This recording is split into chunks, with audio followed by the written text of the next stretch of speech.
नमस्कार, मैं इस वक्त मौजूद हूँ जिला मयूर विहार पटपड़गंज विधानसभा में। हमारे साथ इस वक्त मौजूद हैं दयाल सिंह नेगी जी, जो कि जिला संयोजक हैं उत्तराखंड प्रकोष्ठ मयूर विहार से। आइए बात करते हैं इनसे।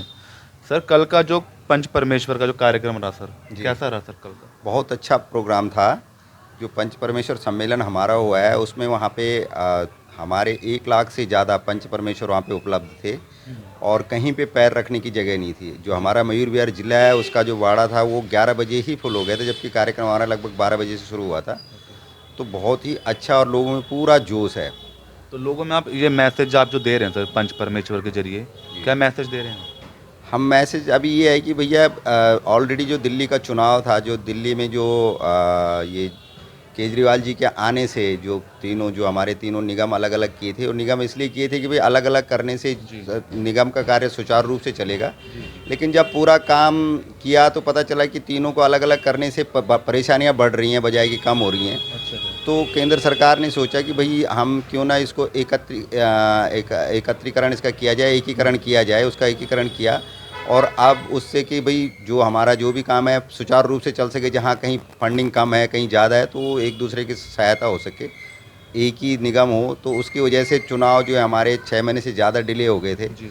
और वो एक मुद्दा भी बन रहा था, क्योंकि कोई भी जो सरकार है, जो एक निगम है, जो भी वो संविधान से चलना चाहिए, बिल्कुल। लोकतंत्र के जरिए चलना चाहिए। चुनाव बहुत ज़रूरी हैं, जी। बिना चुनाव के तो मतलब कोई संभव नहीं है। सर, तो जैसे 272 सीटें उससे जो 250 सीटें की गई हैं, जी, क्या लगता है आपको एक मेयर होने से दिल्ली में क्या पूरा डेवलप एमसीडी संभाल पाएगी सर? बिल्कुल संभाल पाएगी, पहले भी चल रही थी और उससे और अच्छी तरह से चलेगा। क्योंकि देखिए, अगर जंगल में जो है, अगर एक ही राजा होता है, एक ही बंदा होता है, वो अच्छा होता है। और 3-3 जगह पे वहाँ पे बहुत दिक्कतें आ रही थी और बहुत अच्छी तरह से संभलेगा। उसमें मुझे नहीं लगता कि उसमें कोई किसी को संदेह होना चाहिए।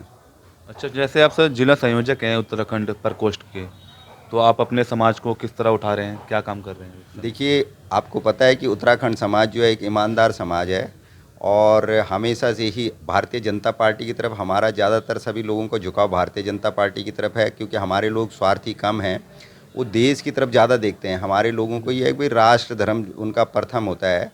हम सोचते हैं कि जो हमारी भारतीय जनता पार्टी की जो नीतियाँ हैं, जो भी आपने अभी देखा होगा इतने सालों में, जो जब से नरेंद्र मोदी जी आए हैं, इतने बड़े बड़े उन्होंने डिसीजन लिए। सभी ये राष्ट्रीय निर्णय हैं और उससे जो है किसी का भी मतलब जो आम जनता है उनको मतलब डायरेक्ट उससे बेनिफिट नहीं है, लेकिन पूरे देश को, पूरे विश्व को उनसे बेनिफिट हुआ है। आप कोई राम मंदिर का मसला लेंगे, धारा 370 लेंगे, कोई भी जी 3 तलाक का लेंगे, तो वो जो है एक राष्ट्रीय मसले हैं जो कि इतने सालों से सॉल्व नहीं हुए थे। बिल्कुल। तो ये राष्ट्रवाद की निशानी है। हम राष्ट्र को किसी तरीके से मजबूत करना, ये उत्तराखंडियों का जो है शुरू से कर्तव्य रहा है। आपने फौज में भी देखा होगा और अभी भी आपने देखा है कि देखिए, पहले सीडीएस भी उत्तराखंड से थे और दूसरे सीडीएस भी जो बने वो भी उत्तराखंड से बने। Yes sir. तो उत्तराखंड समाज की देश के प्रति ज़्यादा जिम्मेदारी बनती है। तो इसलिए भाई हमारा ये लोकतंत्र के प्रति भी हमारा ज़्यादा दायित्व है और मुझे लगता है कि ये हमारी भारतीय जनता पार्टी भी अच्छी तरह से समझती है। अच्छा नेगी साहब, जैसे चुनाव को लेके बात कर लेते हैं, कांग्रेस भी कहीं ना कहीं अपनी गौरव यात्रा से एक्टिव है इस समय, और भारतीय जनता पार्टी और आम आदमी पार्टी। जी, क्या लगता है आपको इस बार एमसीडी किसकी सरकार बनने जा रही है? देखिए, एमसीडी में सरकार तो भारतीय जनता पार्टी की ही बन रही है। क्योंकि ये जो आपको कांग्रेस और आम आदमी दोनों ही एक ही थाली के चट्टे बट्टे हैं।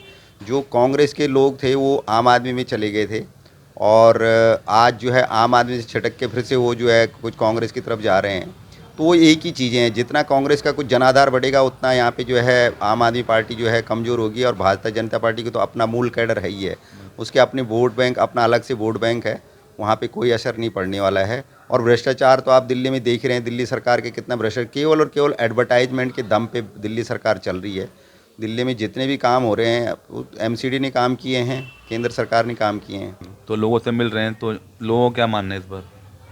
लोगों का तो अब आपको पता है कि एक तो सबसे पहले तो शराब नीति ही आप ले लीजिए। शराब नीति में जिस तरीके से उन्होंने हर गली में ठेके खोले, अब पहले के आप अरविंद केजरीवाल जी के भाषण वगैरह सुनिए, उनके देखिए, लोगों को आज जो है जनता ना समझदार हो चुकी है।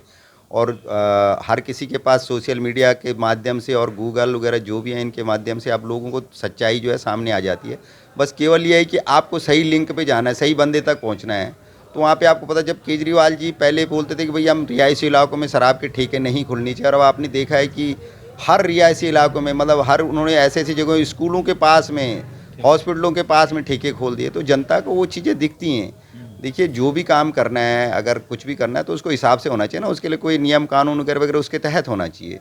तो जो कि ये फॉलो नहीं करते हैं, बोलते कुछ हैं और करते कुछ हैं। तो आप सर इस बार मांग करते हैं कि उत्तराखंड लोगों को भी इस बार टिकट दी जाए सर? बिल्कुल, बिल्कुल, पार्टी का भी मानना है, केवल मेरी ही मांग नहीं है, हमारे पूरे जो है इस टाइम जो है हमारी पार्टी का क्लियर विजन है कि जिस तरीके से आप उत्तराखंड में, आपने देखा है कि उत्तराखंड में चुनाव हुए थे, तो यही जो लोग जो है उत्तराखंड में भी गए थे और उन्होंने कहा था कि भाई हम वहाँ पे जो है हमारी सीटें आएंगी, लोगों ने सोचा भी था, लेकिन वहाँ पे आधे से ज़्यादा, मतलब लगभग सभी सीटों पर उनकी जमानत जब्त हो गई है।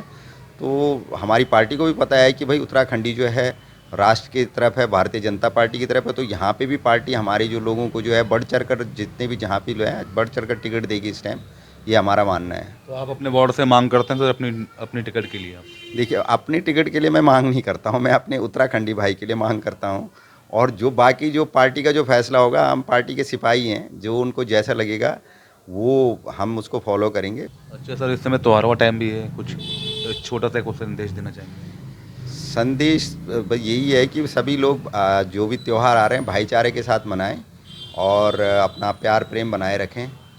और चुनाव का टाइम भी है, चुनाव के टाइम पे चुनाव भी अभी, मतलब जो यहाँ पे एमसीडी के चुनाव बहुत जल्दी होने वाले हैं। जिस तरीके से कल हमारा पंच परमेश्वर सम्मेलन हुआ था, तो वो भी एक संदेश था कि भाई चुनाव की तैयारी बहुत जल्दी, मेरे को लगता है कि महीने 1.5 महीने में जो भी है चुनाव की घोषणा दिल्ली में हो जाएगी, और एमसीडी के चुनाव जल्दी होंगे। तो हमारी पार्टी के कार्यकर्ता भी और बाकी सभी समाज के लोग आपस में भाईचारा बना के रखें और लोकतंत्र के साथ चलें। बहुत बहुत धन्यवाद दयाल सिंह नेगी जी। धन्यवाद। तो यह हमारी सीधी बात दयाल सिंह नेगी जी से। स्टार सिटी के साथ मैं जितेंद्र गुप्ता।